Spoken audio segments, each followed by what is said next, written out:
কবিরাজি আর জিন বশ করার নেশায় আমি রাজি হয়ে যাই। তখন সেই তান্ত্রিক আমাকে বলেন, আজ মধ্যরাতে কোনো এক কবরস্থানে গিয়ে একটা কবর থেকে লাশের চুল আর আঙুল কেটে নিয়ে আসতে হবে। কবিরাজ আমাকে এটাও বলেন, শোনো, কবরস্থানে যাবা, তোমার হাতে একটা তাবিজ বেঁধে দিলাম, এতে কোনো সমস্যা হবে না।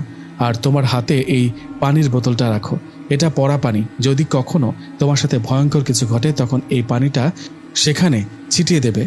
এই বলে তান্ত্রিক আমার হাতে তাবিজটা বেঁধে দেন ও সেই পড়া পানির বোতলটা আমাকে দিয়ে দেন। আমিও খুশি মনে বাড়িতে চলে আসি। শাহাদাত বলল, তারপর কি হলো দাদা? তুমি কি রাতে গিয়েছিলে কবরস্থানে? হ্যাঁ, সে রাতে আমি চলে যাই কবরস্থানে। সেখানে যাবার পর একটা নতুন কবর থেকে লাশের মাথার চুল ও তার দুটো আঙুল কেটে নিয়ে উপরে উঠতে যাব, ঠিক তখনই কবরের ভেতর থেকে একটা কালো হাত আমার পা টেনে ধরে। কালো হাতটা আমার পা টেনে ধরায় আমি প্রাণের ভয়ে উপরে ওঠার অনেক চেষ্টা করি, কিন্তু সেই কালো হাতটা আমার পা যেন কোনোভাবেই ছাড়ছিল না। তখন আমার হঠাৎ তান্ত্রিকের দেয়া সেই পানির কথা মনে পড়ে। আমি সাথে করে নিয়ে আসা তান্ত্রিকের দেয়া পানি কালো হাতটার উপর ছিটিয়ে দিই, আর সাথে সাথে কালো হাতটা আমার পা ছেড়ে দেয়। আমার পা ছেড়ে দেওয়ায় আমি একদৌড়ে কবরস্থান থেকে বাইরে বের হয়ে আসি। কবরস্থান থেকে বাড়ির দিকে আসার সময় ভেবেছিলাম আর কোনো সমস্যা হবে না, কিন্তু আমার ধারণা ভুল ছিল। কারণ আমি বাড়ির দিকে আসার সময় আমার সামনে একটা বিড়াল এসে দাঁড়ায়। শুরুতে ওটাকে নর্মাল বিড়াল ভাবলেও বিড়ালটা একটু সামনে আসতেই বুঝলাম এটা সাধারণ কোনো বিড়াল হতে পারে না, কারণ বিড়ালটা ছিল বিশাল বড়। কুকুরের থেকেও এত বড় বিড়াল তো হয় না। বিড়ালটা আমার সামনে রাস্তা আটকিয়ে দাঁড়িয়ে আমার দিকে ভয়ঙ্কর রূপে তাকিয়ে রইলেন। বিড়ালের ভয়ঙ্করভাবে তাকাতে দেখে আমি অনেক ভয় পেলেও মনে সাহস নিয়ে পাশে থাকা একটা লাঠি হাতে নিলাম। লাঠি হাতে নিয়ে বিড়ালটার দিকে একটু এগিয়ে যেতেই সে বিড়ালটা হঠাৎ করে অদৃশ্য হয়ে গেল আমার চোখের সামনে থেকে। জয়নাল বলল, তারপর কি হলো দাদা, বলো। তারপর আমি সেখানে আর এক মুহূর্ত দেরি না করে এক দৌড়ে সে তান্ত্রিকের কাছে আসি। আমি তান্ত্রিকের কাছে আসায় আর সাথে করে লাশের চুল আর আঙুল নিয়ে আসায় তান্ত্রিক অনেক খুশি হন আমার উপর। তান্ত্রিক আমার উপর খুশি হয়ে আমার দ্বিতীয় পরীক্ষার কথা বলেন। তুমি অনেক সাহসী, আমার দেয়া প্রথম কাজ তুমি করেছ, এখন পালা শেষ কাজটা করার। তুমি কাল একটা শ্মশানে যাবা আর সেখানে পুড়ে ফেলা একটা মাথার খুলি আর পায়ের একটা হাড় নিয়ে আসবা। তান্ত্রিক বললেন, শ্মশানে গিয়ে মাথার খুলি ও পায়ের হাড় নিয়ে আসতে হবে। তারপর কি হলো? তুমি কি গিয়েছিলে শ্মশানে? হ্যাঁ, গিয়েছিলাম। তান্ত্রিকের কথা মতো আমি রাত 12টার পর রওনা করি শ্মশানের দিকে। আমি যখন শ্মশানের দিকে যাচ্ছিলাম তখন পেছন থেকে অনেক আওয়াজ শুনতে পেয়েছিলাম। আমার নাম ধরে কেউ ডাকত, কান্না করত, হাসাহাসি করত, কিন্তু আমি জানতাম এগুলো সব মায়া। আমি পেছনে না তাকিয়ে সোজা চলে গেলাম শ্মশানে। সেখানে যাবার পর আমার শরীরের লোম দাঁড়িয়ে গেল। জায়গাটা কেমন যেন গা ছমছমে পরিবেশ। আমি ওখানে গিয়ে শ্মশানের এক সাইডে দেখলাম কিছু হাড় গোড় ও একটা মাথার খুলি পড়ে আছে। এত সহজে এসব পাবো ভাবতে পারিনি। আমি সেগুলো পাবার পর ওখান থেকে মাথার খুলিটা আমার সাথে করে নিয়ে যাওয়ার জন্য ব্যাগের মধ্যে ভরলাম। আর হাড়গুলোর মধ্যে বড় হাড়টা, যেটা দেখে মনে হয় এটা পায়ের হাড়, সেই হাড়টা নিয়ে যেই না পেছনে ঘুরতে যাব তখনই দেখি আমার সামনে কালো কুচকুচে একটা ভয়ঙ্কর অবয়ব দাঁড়িয়ে আছে। অবয়বটার চোখগুলো আগুনের মতো জ্বলজ্বল করছিল। হঠাৎ করে এমন ভয়ঙ্কর অবয়ব দেখার পর আমি যে কেন জ্ঞান হারাইনি কে জানে। এমন অবস্থায় কি করবো বুঝতে পারছি না। ওদিকে সামনে থাকা কালো কুচকুচে অবয়বটা দূর থেকে তার হাতটা লম্বা করে আমার দিকে বাড়িয়ে দিতে থাকেন। ভয়ে তখন জান বেরিয়ে যাওয়ার অবস্থা আমার। আমি এমন অবস্থা দেখে তান্ত্রিকের দেওয়া পানি সেই অবয়বটার হাতে ছিটিয়ে দেওয়ায় হঠাৎ করে অবয়বটা অদৃশ্য হয়ে গেল। অবয়বটা আমার সামনে থেকে অদৃশ্য হয়ে যাওয়ায় আমি সেখানে আর এক মুহূর্ত দেরি না করে এক দৌড় দিই। পেছন থেকে তখন ভেসে আসছিল ভয়ঙ্কর রকমের কান্নার আওয়াজ। আমি এসবের তোয়াক্কা না করে মাথার খুলি আর পায়ের হাড় নিয়ে চলে আসি তান্ত্রিকের কাছে।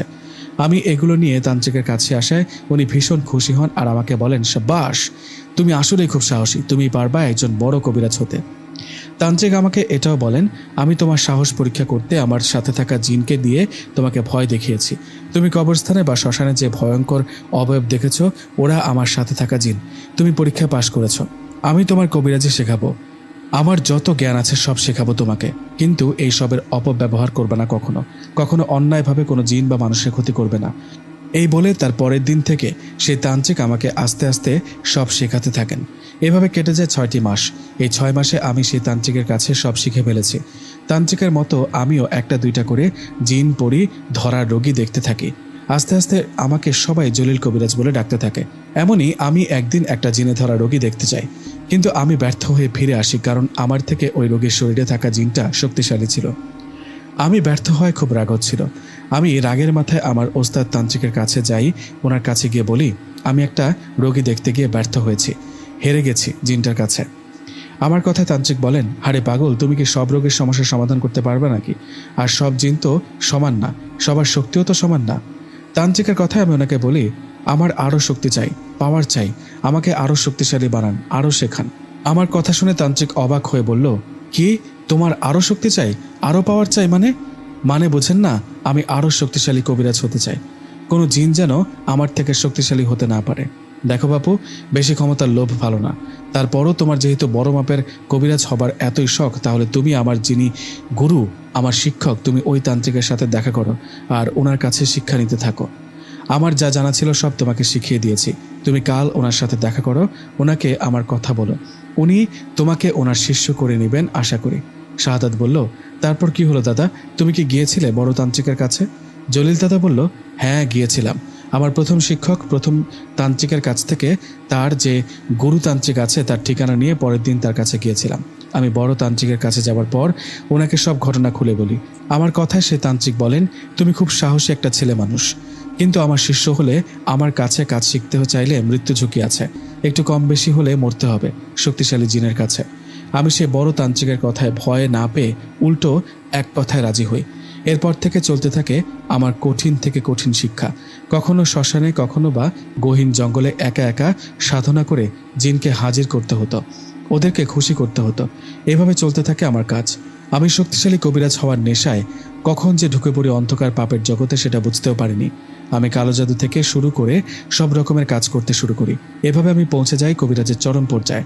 আমি নামকরা কবিরাজ হয়ে যাই। আমার এত শক্তি ছিল যে কোনো জিন পরীকে মুহূর্তেই বন্দি করতে পারতাম।